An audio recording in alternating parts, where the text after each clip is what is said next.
What is up, my ducks and drakes? Welcome to the Crawdad Lake, and today we're going to be finishing up I Can See, a Sandersides fanfic by ariww19 on Wattpad.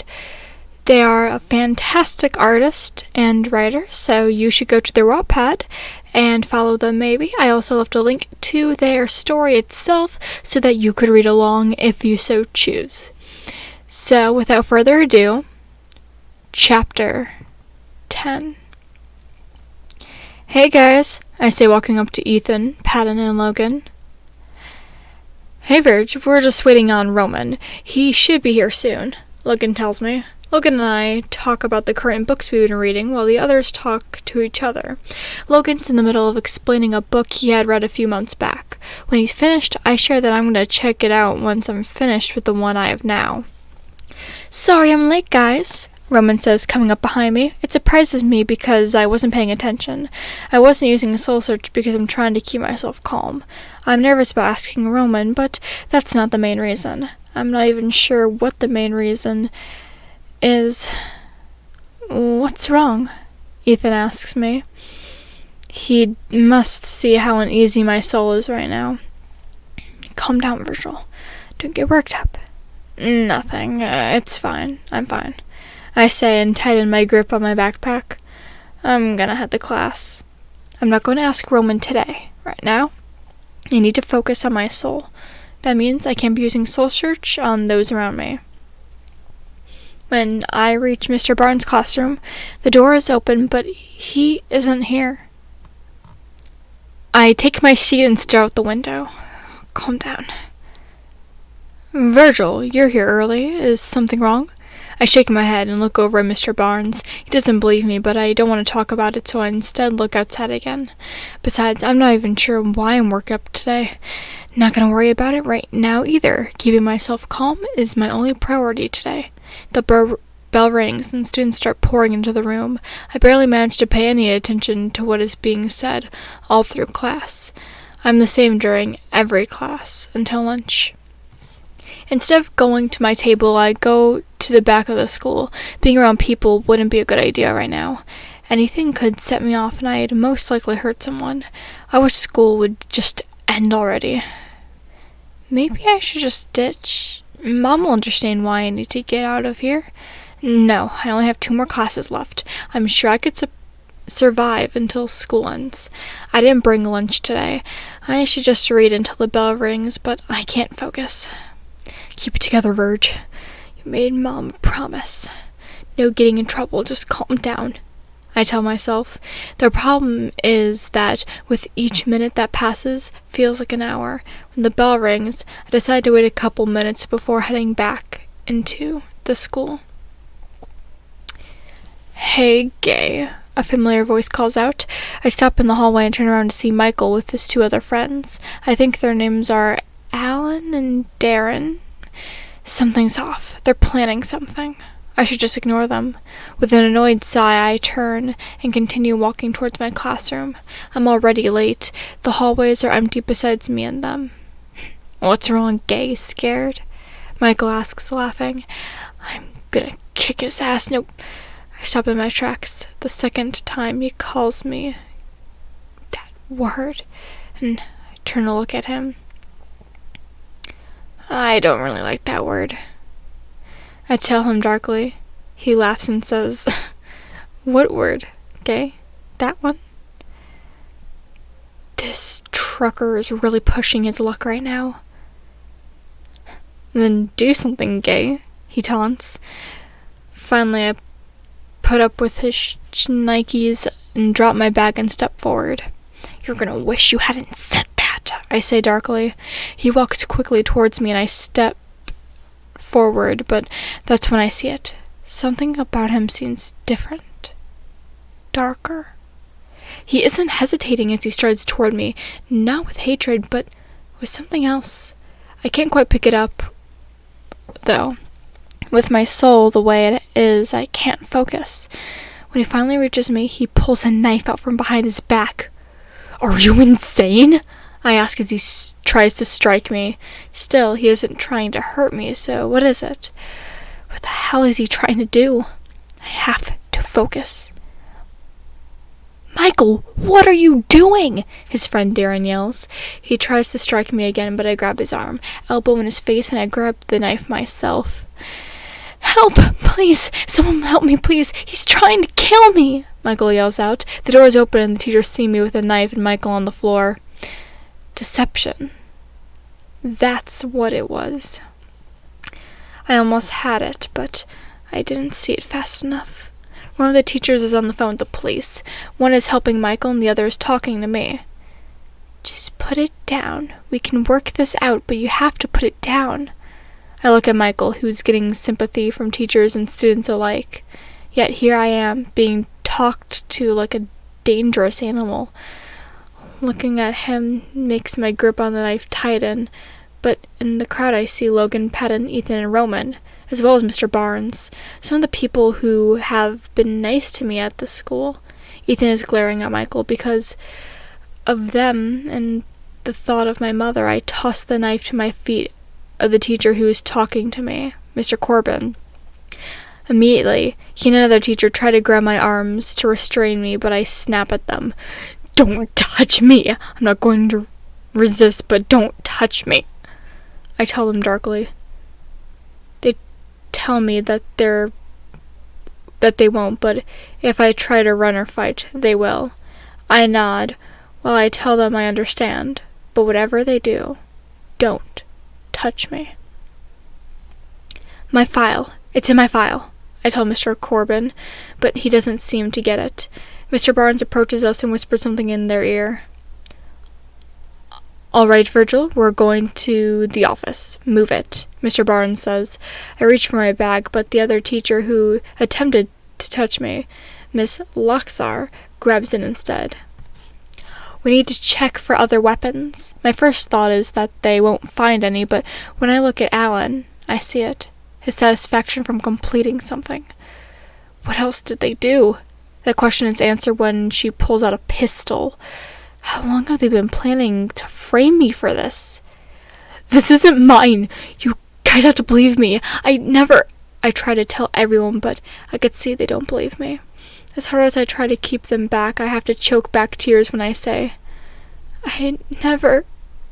This can't be happening. I never hurt anyone just to hurt them. My mom, she's gonna hate me.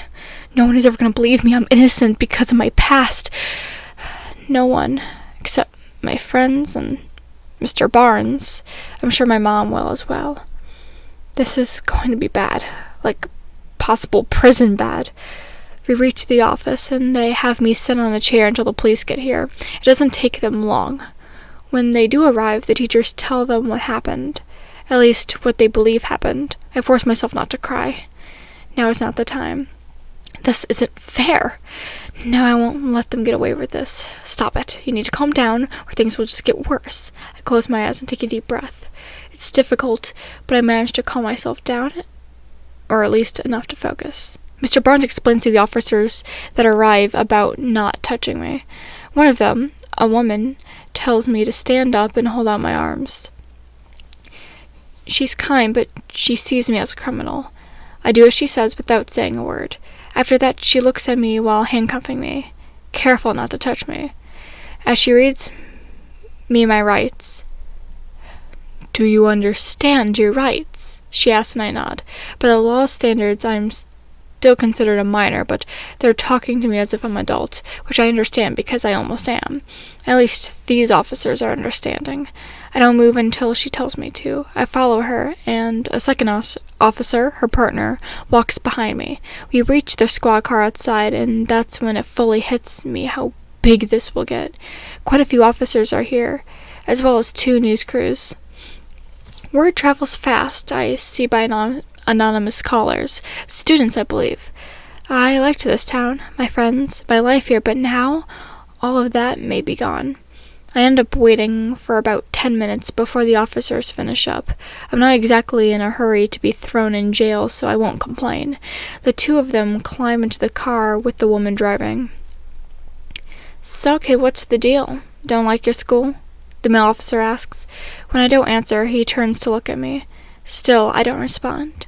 Nothing I'd say would matter anyway. They've already decided I'm guilty. Michael's an asshole, and I knew he was going to do something, but I never would have guessed this. How the hell do I even prove I wasn't behind this? When we reach the station, I'm led into what I believe is an interrogation room. They cuff my hands to the table and leave.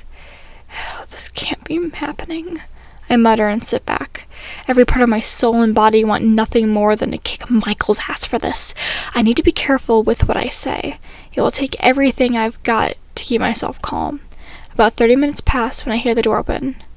"Virgil!" my mom exclaims. "Mom, I feel like I let her down. Not sure why, considering I didn't do anything, but still." "Are you alright, honey? They told me what happened, but I know they're wrong," she says, sitting in the chair next to me. I don't say anything. I could see that she meant every word, but I still feel like I let her down.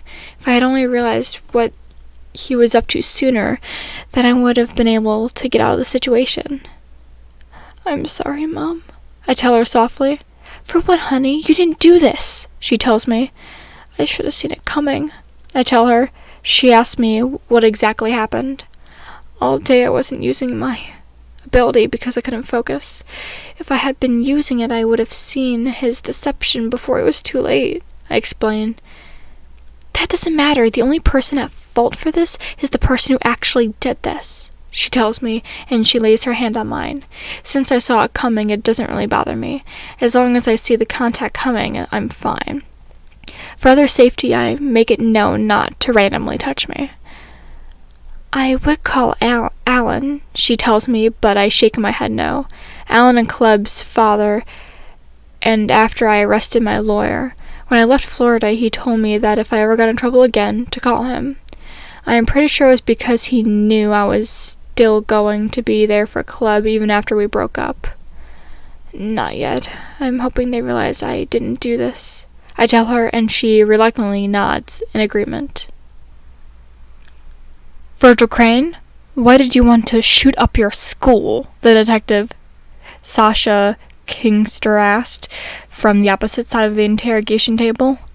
"I didn't want to shoot up my school. I told you 1,000,000 times that I wouldn't do something so horrific. None of you believe me," I tell her with my mom sitting next to me. She nods, but I could see that she still doesn't believe me. "Please, listen to me. You're a reasonable woman, but I can see that you tend to put your faith in the facts. The fact is that I would never hurt another person just because I want to. Look closer at my past and you'll see that," I explained to her. "It's the truth, detective. Yes, my son has made some bad decisions, but it has always been in the protection of another or self-defense. He isn't capable of this," my mom adds. "It's not helping, though." "I see she only believes you're trying to protect me," I tell my mom. "I'm gonna go call Alan," she tells me. "No, I don't want a lawyer. I didn't do this. Please, you have to look deeper," I plead. I watch Kissinger closely as she opens my file and reviews it. She still doesn't believe me. "You keep telling me that you would never harm another person unless you're protecting someone. How do you plan to explain what you did to Michael Coran?" This is literally all his fault. Michael, I began to say, but stopped myself. If I manage to prove that Michael set me up, what will happen to him? Why should I care after he did all this? He deserves whatever may happen to him. I'm not going to pay the price for something that asshole did. Michael is an asshole, but he attacked me with the knife, and what I did to him was self-defense, I explained. "Yeah, sure, kid. What would Michael do this?" she asked to humor me. "Besides the fact that he's an asshole, he hates me, and has since we first met. All I'm asking is for you to at least consider the possibility that I'm innocent. Just ask around and you'll find out the truth," I tell her. Finally, I could see that she's going to look into it. "Thank you," I tell her as she stands up. "For what?" she asks, confused. "For looking into it," I say. She asks why I think that because she didn't say that she would. "You didn't have to. I saw it," I explain. I can see she's confused, but she doesn't say anything else and leaves. Today didn't play out at all how I expected or wanted to, I say, staring at the table. My mom asks how I thought it would go in an attempt to change the subject. I'm thankful for it because I'm not sure how long I'll be here. I'd rather not sit here in silence. I was planning on asking Roman out after school, I explain, still not looking up. Your friend Roman? She clarifies and I nod. If I had been using Soul Search, this wouldn't be happening, I say, barely audible. Despite the situation, I'm staying relatively calm, meaning I should be able to use Soul Search. Closing my eyes, I look all around me. I can see everyone in the station. Some souls are calm, some are anxious, many are stressed, and there are few who are dangerous. There's 2 people watching us, I say, opening my eyes. Really? Why? She asks, but I just shrug. I search souls. I'm not a mind reader, I say quietly. They're curious, though. Stressed and tired, I explain. I could see the detective who was talking to me as well as the 2 officers who brought me here. My mom asks if I'm hungry or thirsty at all. I'm hungry, but I don't know if I can eat, so I just ask her if she has water. She nods and puts her water bottle from her purse. After thanking her, I twist off the cap and take a drink. After a few hours, my mom goes to the bathroom. While she's gone, an officer comes in to ask if I need anything. Is there any chance I could stretch my legs just for a few minutes? I ask him. He hesitates at first, but nods and walks over to me. Thank you, I say, standing up. I walk around a couple minutes before sitting back down. I'll keep these off for now, but if you do anything to hurt yourself or cause any trouble, they go back on. He tells me and I nod in agreement. I could see that he doesn't see me the way the other officers who arrest me. He isn't entirely sure I didn't do this, but he isn't entirely sure if I did either. After he leaves, my mom finally returns and tells me that she talked to my dad. I let him know what was happening. He said he wanted to come here, but I told him to hold off, and I let him know if anything changes. She explains and I nod. When I ask what time it is, she said that it's almost 7. I've been here almost 6 hours. I use Soul Search and notice 3 familiar souls. Michael and his 2 friends. Michael and Alan don't seem worried at all, but Darren's terrified. Hopefully he'll do the right thing and tell the truth. It's obvious he had no idea what his friends were planning. Still, he saw what really happened in the hallway. From what I've seen, he isn't a bad person. He just has bad taste in friends. His usual problem is how loyal he is to a bunch of assholes. That being said, I don't blame him for this. I hope the guys know I didn't do this. I'm sure Mr. Barnes and Ethan already know, since they also have Soul Search. After another hour or so, the detective who spoke with me earlier walks into the room and looks at me apologetically. You're free to go, kid. You could gather your things at the front desk, she says, holding open the door. I don't bother arguing and stand up with my mom. We exit the room and walk towards the front desk. There's an older man talking on the phone when we reach it. He holds up his hand and tells us to wait until he's finished. While he's doing that, I look around at the different people. One woman in particular catches my attention. Her soul's pitch black, and I could see she means to hurt someone. She almost has one of her hands free from her cuffs, and she's eyeing the nearby officer's gun. I turn back to see the officer still on the phone. Standing behind him is another one reading a file, so I walk over to the side of the desk. If you need your stuff, you can he starts saying, but I come off.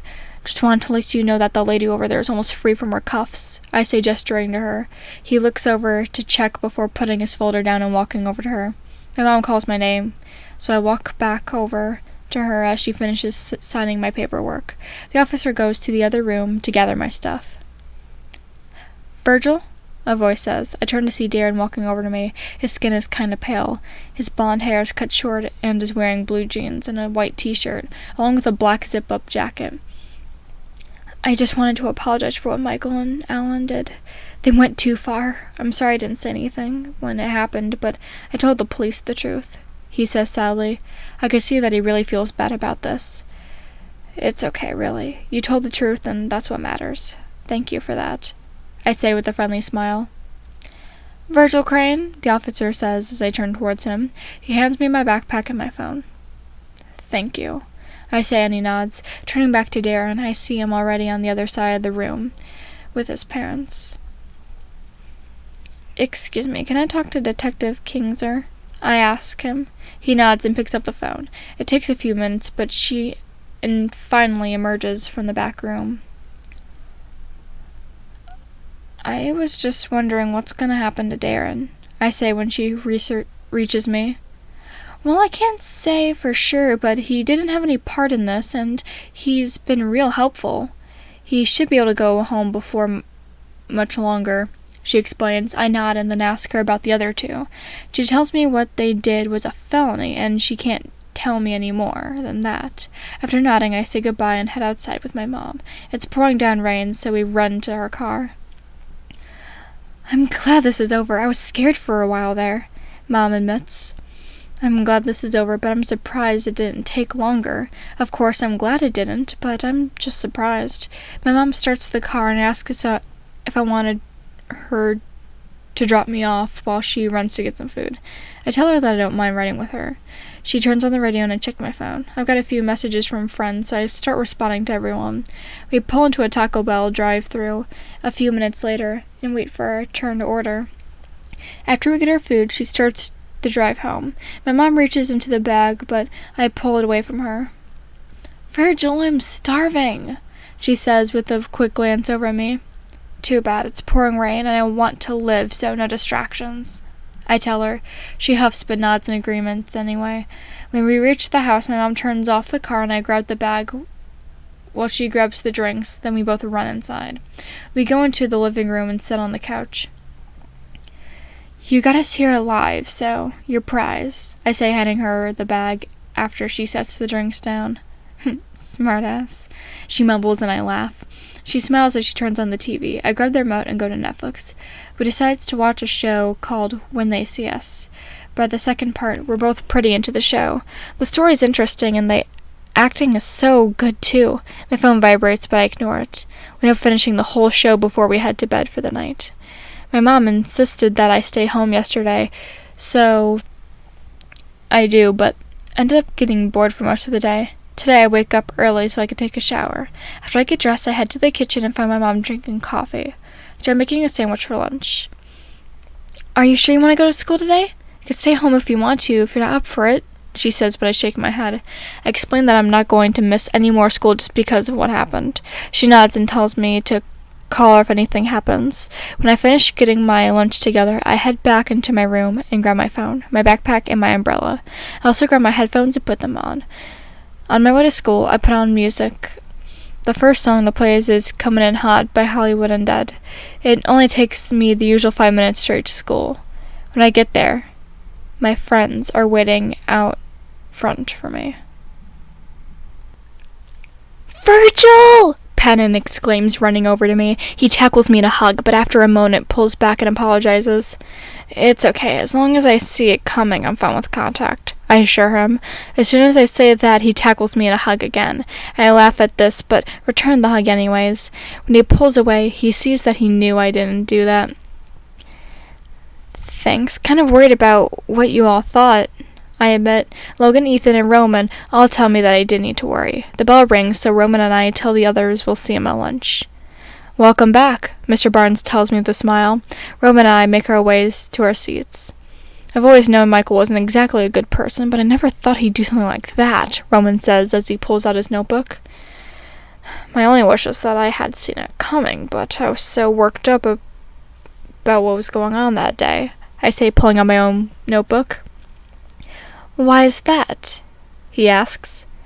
Well, I say, but stop myself and look over at him. You were, he says, looking at me.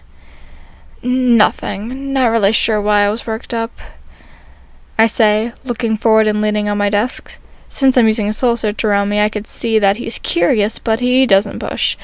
It's not a total lie because I really wasn't that sure. I just don't feel like telling him the other reason I was worked up. I still kind of am nervous about asking him. That's why I'm not going to. At least not yet, anyway. Mr. Barnes tells us what to work on and seems to grade our papers for the rest of the class. I finish my work and start the homework he wrote on the board. When the bell rings, I gather my things before heading to second period. Ethan's waiting outside our math class. "Hey, you up for hanging out after school?" he asks. Sure," I say in response. The bell rings, indicating that it's lunchtime. When I get to the outdoor cafeteria, I see my friends at our usual table, but I also see Darren getting harassed by his quote-unquote friends. They're talking shit about him and pushing him around. He sits at the table, but they keep messing with him. They even grab his bag and dump his stuff on the floor. "Hey, Darren, everything okay? We're supposed to hang out, remember?" I ask, sitting next to him. He looks at me confused, so I glance up at the guys messing with him. Yeah, I almost forgot," he responds when he realizes what I'm doing. The group of guys watch me for a minute before leaving. "Thanks," he mumbles as he starts picking up his stuff. I help him, and once he has his stuff, I offer to let him sit with us. "Are you sure it's okay?" he asks, looking at the guys who are messing with him. "I'm sure," I tell him with a smile. Darren's a good person, and that's why I don't mind hanging out with him. With us. He's quiet, but not necessarily shy. I can see that something is troubling him. He's afraid of someone. I'm fairly certain that it's someone he is close to, but not a friend. We walk over to my usual table. Everyone is immediately nice to him, which makes him feel less nervous. But at the end of lunch, he's become much more comfortable with us. We all start to head to our next classes, but before he leaves, he gets my attention. "Thanks for helping me out and being so nice," he says. "Don't mention it. You're welcome to hang out with us anytime," I say back. We share a smile and go our separate ways. While Ethan and I are walking to class, I ask him if he wants to meet up at the park. He says yes and adds that the others want to tag along as well. "Do you have Darren's number?" I ask. "Yeah, why?" he asks in return. Do you mind?" I say, handing him my phone. He looks at me weird, but grabs my phone and adds Darren's number to my contacts anyways. "What exactly are you going to do?" he asks, handing me back my phone. "Just check in. I'm assuming you saw what happened at lunch," I ask, and he nods. "I just want to make sure he's going to be okay," I say, walking into class with him. "It's pretty cool how much you care for other people. You'll make a good wife and mother someday," he says, putting a hand on my shoulder. "Shut up," I say, laughing. He laughs as well before we go to his seat, and I do the same. "Hey," the girl in front of me says, turning around. "Is it true that Michael Corrin tried to kill you?" "I guess everyone has an idea about what happened." "No, it's not true," I say simply. Before she gets the chance to ask me anything else, Miss Lexter starts talking. After 7th period, I start to make my way to the front of the school. While walking through the halls, I ignore all the stares I'm getting from people. I only look up when I get closer to a familiar soul. "How could you do that to Michael, after everything he did for you?" someone says. I peer on the corner to see what's going on. "It's his own fault. He went too far," Darren responds. He tries to walk away, but the group of guys push him against his locker. "Stay away from me," he says firmly and tries to push past them.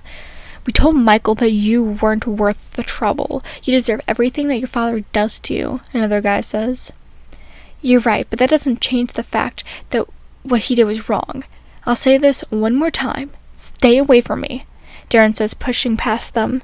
He walks towards me, so I lean against the wall, but I could see that he noticed. I start to walk away, but he calls my name. "Did you need something?" he asks. I turn around and say, "I'm sorry, I didn't mean to eavesdrop, but I was walking by and I saw what was going on. Are you okay?" He nods before explaining that they'll be bored soon enough. We talk to each other until we get outside. "The other guys and I are heading to the park. You're welcome to come," I say, pointing in the direction of my friends. After a moment of hesitation, he asks why I'm being so nice to him. "The truth?" I ask, and he nods. "I just want to make sure that you're okay. You're a good guy, and I want to help in any way I can," I say, and he thanks me. "You coming?" I ask as I start walking away. He pulls out his phone and looks at it. I can see that he's unsure at first, but then locks it and puts it in the back pocket. "I'm coming," he says, walking with me. We walk over to the others, and after saying our hellos, we start our walk to the park. We arrive, and we all sit on the bench underneath the tree. My phone rings, so I tell the guys I'll be right back. It's Club. "Hey, Club, what's up?" "I talked to my parents." "Yeah, what did they say?" "My mom is surprisingly all for it, but my dad isn't completely sold. My mom said she'll talk to him, so I'm just waiting for his decision." "Oh, that's great. If he says no, then I'll bring you here myself." Did you just smile? Maybe? Good. How are you guys and Ethan? The guys are good. Ethan, too. Miss him? No. Anything new happened since I left? Well, I was arrested. You were what? What happened? This guy at school has hated me since we first met. I knew this, but I didn't expect him to try to frame me in an attempted school shooting. Holy, what happened? He waited until I was alone and came after me with a knife. I broke his nose and took the knife. As soon as I did, he screamed out that I was trying to kill him. Of course, all the nearby teachers came out of the classrooms and saw me with the knife.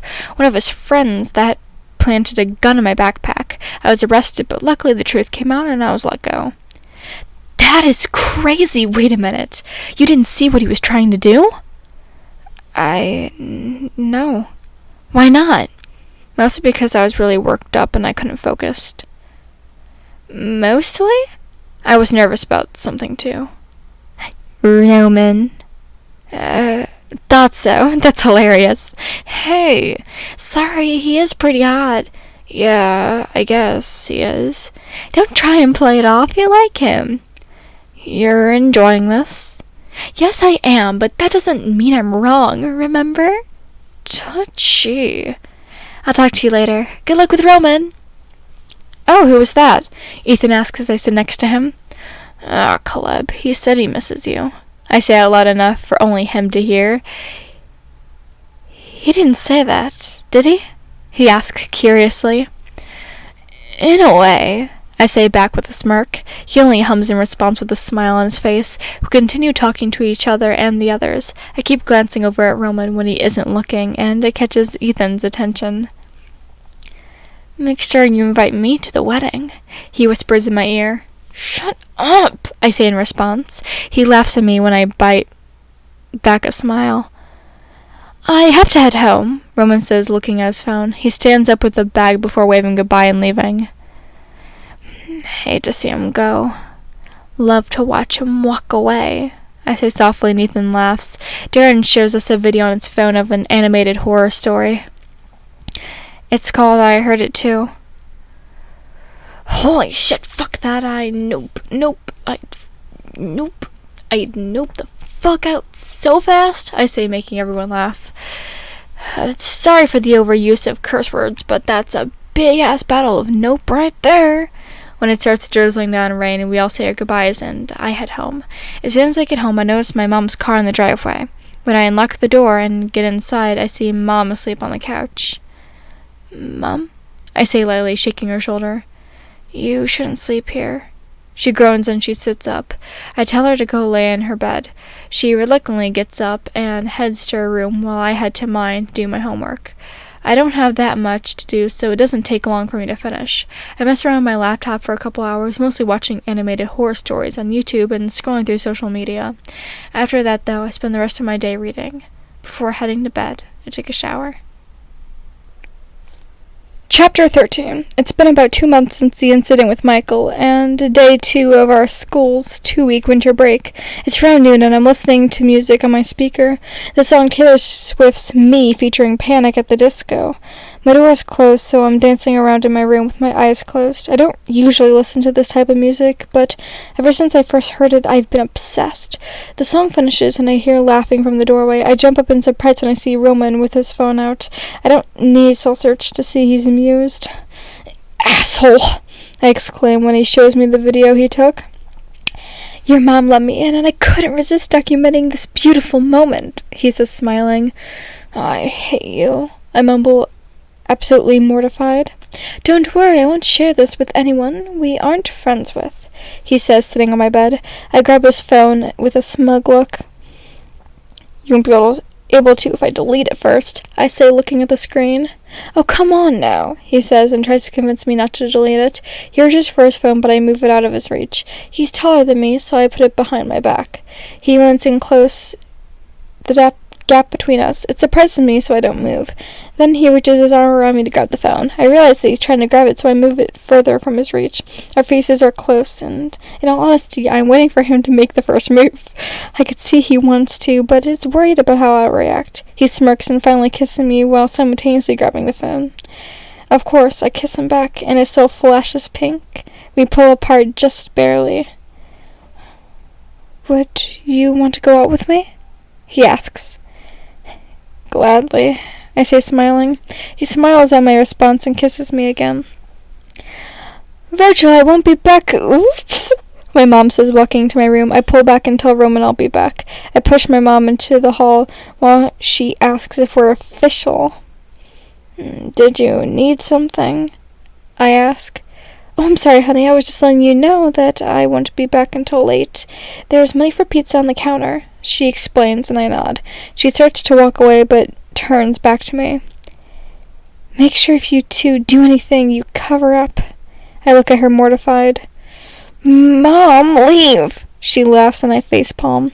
When I hear the front door open and close, I turn around. Roman has a hand covering his mouth to hide his laughter. I'm not sure what's worse, the fact that my mom said that or the fact that it sounded like I actually have condoms. So, you want to watch something? I ask in an attempt to change the subject. Sure, he says, not commenting on what just happened, which I'm grateful for. Great, now I'm only thinking about what my mom said. He is hot, and being a hormonal teenager I am, I totally would. I shake my head in an attempt to clear my mind. Are we official? He asks, and I nod. He smiles happily at that. We go into my living room, and I tell him he can pick something because I'm going to call for pizza. I'm on the phone. I watch him go through Netflix. He looks through and settles on a stand-up comedy by Gabriella Inglesias, I think it reads. I thank the girl on the phone and sit next to Roman. Have you watched stand-up comedy before? He asks. Kevin Hart, but not this guy. I respond and I gesture to the TV. You will love him, he says, smiling. He was right. We're halfway through the special, and this guy's hilarious. My doorbell rings, and Roman offers to get it. He starts to stand up, but I grab his hand and stop him. The soul at the door is dangerous, I mumble after pausing the TV. How can you tell? He asks. Stay here, I say softly. I stand up and walk over to the door. After looking through the peephole, I see a guy holding a pizza. The guy knocks again, so I quickly grab the money and walk over to open the door. Pizza for Virgil? He questions. I nod and he smiles. I smile politely because I could see the kind of person the guy is. An alpha male who doesn't handle disrespect well, prone to violence, and had a bad temper. He takes the money and hands me the pizza. Have a good day, he says as he walks away. I shut the door and lean against it with my eyes closed. He gone? Roma asks, and I open my eyes. Yeah, I say, walking back into the living room. Could you really tell that he was dangerous from in here? He asks curiously. I nod and he sits with me on the couch. What else can you tell me about using Soul Search? He asks. I can see many things, I say, grabbing a slice of pizza. Like you falling in love with me. He nods and grabs a slice of pizza as well. I press play and we continue watching TV. After a few minutes, I snuggle close to Roman. He puts an arm around me and holds me close. We end up watching both of the fluffy specials that are on Netflix. One show fits all, and I'm sorry for what I said when I was hungry. After that, we start watching the Kevin Hart specials. After a few more movies, I start to feel tired. My eyes struggle to stay open. I pull away from him and rub my eyes. It's late. I should head home before my parents start to worry. I'll see you tomorrow. He kisses me before standing up. I smile when he pulls away and watch him as he leaves. He shuts the door behind him and I get up to lock it. Then I turn off the TV, pack the rest of the few pizza slices, and head to my room. My phone goes off indicating that I have a message. I smile when I see who it's from. Roman. How would you feel about going out with me tomorrow? On a date? Virgil. I like that. Roman. How does picnic at Low Creek sound good? Virgil. Sure does. Sounds amazing. Roman. Alright then, I'll set everything up so you don't have to worry about a thing. Just meet me there at noon. Same spot I showed you before. Virgil. I'll be right there. Night, Roman. Roman. Good night, Virgil. After talking to my new boyfriend, I put my phone on the charger and curled up under the covers. The next day, I woke up around 6:30 and took a shower. Once I'm dressed, I grab my headphones and head to the kitchen. Since I'm not hungry, I just grab an apple and head to the backyard. I put on my headphones and connect my Bluetooth to my phone.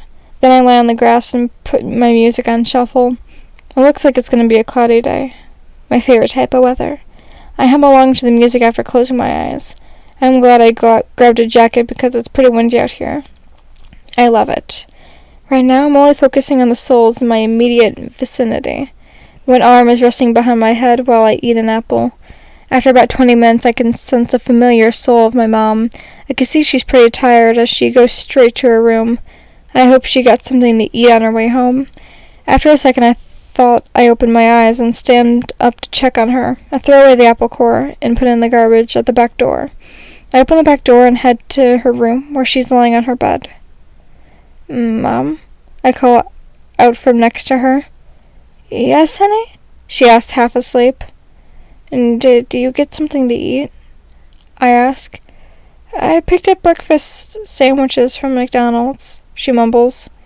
Alright, I'm going out around noon, and I'm not sure when I'll be back. Call me if you need anything, though. You get some sleep. Love you.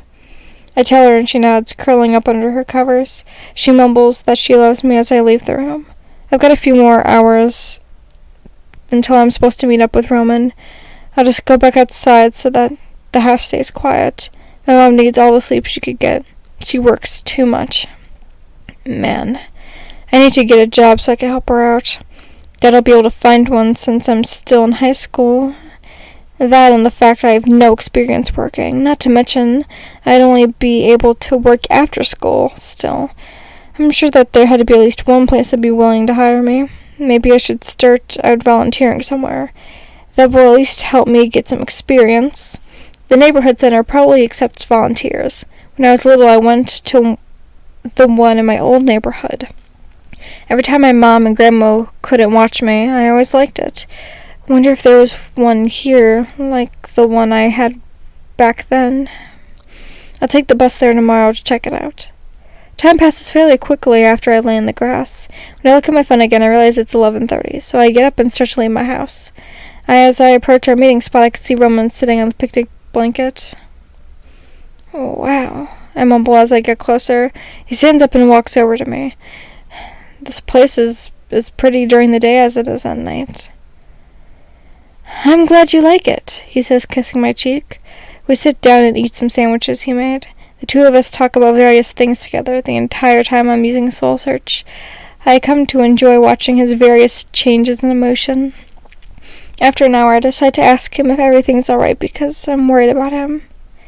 Yeah, I'm great. Why do you ask? He says, smiling. He's not lying, but his soul has underlying shade of dark blue in it. You have a sadness about you. I could see it, I say softly. Guys, there's no keeping anything from you. It's my Uncle Carter, the one who lives with us. He's being deployed again. He explains, barely audible. Oh, I'm sorry. When did you find out? I ask. Last night, and he leaves in a couple days. It just sucks because he's more like a brother than my mother's. I'm just hoping he'll be safe, he mutters. You should be with him, I say, grabbing his hand. Yeah, to be honest, I was going to cancel our date, but he told me not to. He said that, and I quote, "You need to be a man, Princey. We can hang out tomorrow. Carter's a special kind of weird. You'd like him," he explains. I laugh as I imagine the conversation. "Can't wait to meet him," I tell him. He leans over and kisses me softly. In that moment, his soul gets a pink color. Not a flash. It just meshes with the other colors. I smile into the kiss, knowing my own soul is the same color. What's not to love about him? He's kind, caring, hot, smart, funny, and he doesn't mind that I'm different. Most importantly, he likes me for me. It's nearing the end of our date. We talked, ate, and even cuddled. I loved the whole thing. Talking to him about various topics was my favorite part. Right now I'm sitting on his lap as we make out. His hands are holding my waist and my hands are tangled in his hair.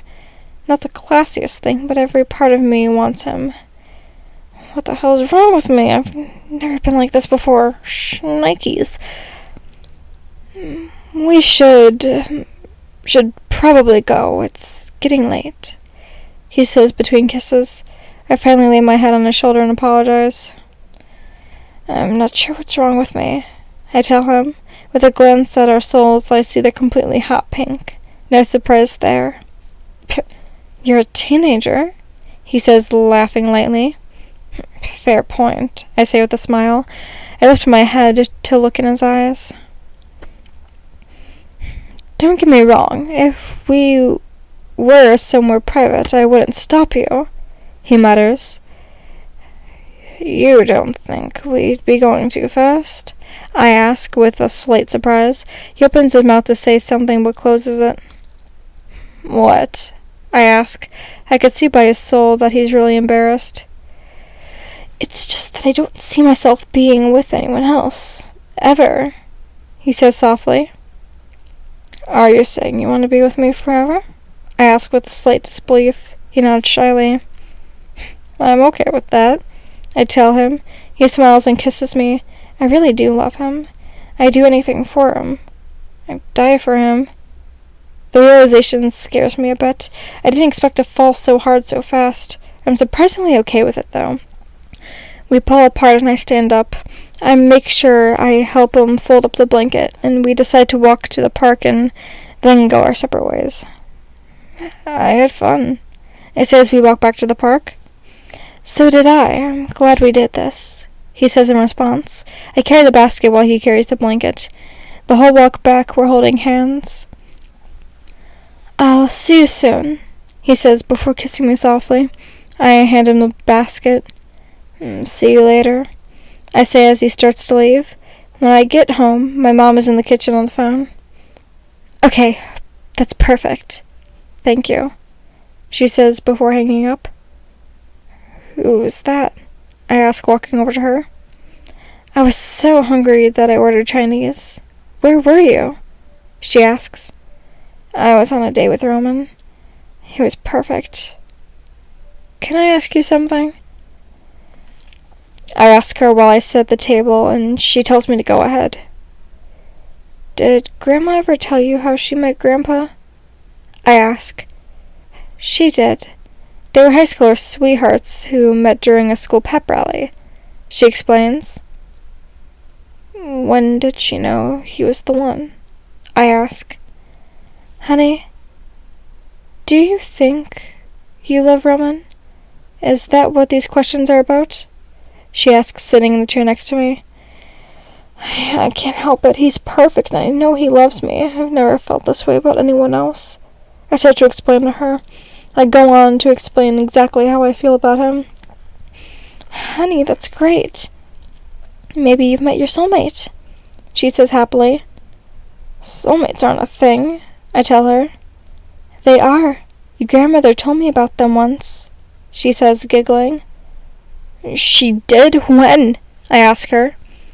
When I first discovered boys, she responds. She continues to tell me everything my grandma said. Wonder if any of that's true, I mumble to myself. Maybe he is my soulmate. I'd be more okay with that. The end. Thank you so much for listening. We'll be doing part 2 to this book starting next week. I'd like to thank you so much for listening. Check out the author. Go in the description to recommend Wattpad Read Aloud books. My social medias are also in the description below. I've been going really hard on my TikTok, so watch some Side's cosplay TikToks on my TikTok. And thank you so much for listening. And like always, do your best.